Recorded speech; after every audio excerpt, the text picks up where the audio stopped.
बरेच जण घरून टेलरिंग काम करतात, पण सर्वात महत्त्वाचा प्रॉब्लेम म्हणजे त्यांचा शोल्डर खूप वेळा उतरतो किंवा गळासुद्धा उतरतो. त्याचं मुख्य कारण मी तुम्हाला सांगितलं की गळा रुंदी.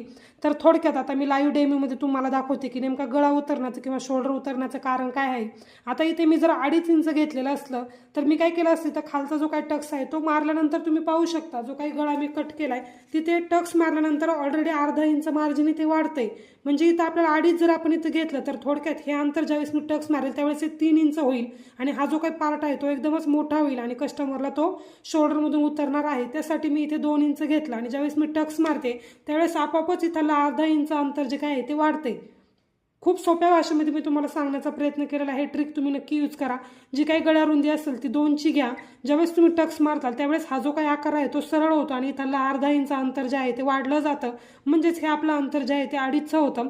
जर तुम्ही सुरुवातीलाच 2.5 घेतला आणि त्यानंतर टक्स मारला तर हे अंतर तुमचं 3चं होतं आणि गळा आपोआपच उतरतो, शोल्डरसुद्धा उतरतो. तर ही छोटीशी ट्रिक जी आहे ती खूप महत्त्वाची आहे. तुम्ही नक्की फॉलो करा. कधीही तुमचे ब्लाऊजचे गळे असतील किंवा शोल्डर असतील अजिबातसुद्धा उतरणार नाही. लाईव्ह एक्झाम्पल देऊन मी तुम्हाला सांगितलेलं आहे. ही ट्रिक तुम्ही नक्की फॉलो करा. एकदा या पद्धतीने ब्लाऊज शिवून पहा, गळा उतरणार नाही याची खात्री मी तुम्हाला देते.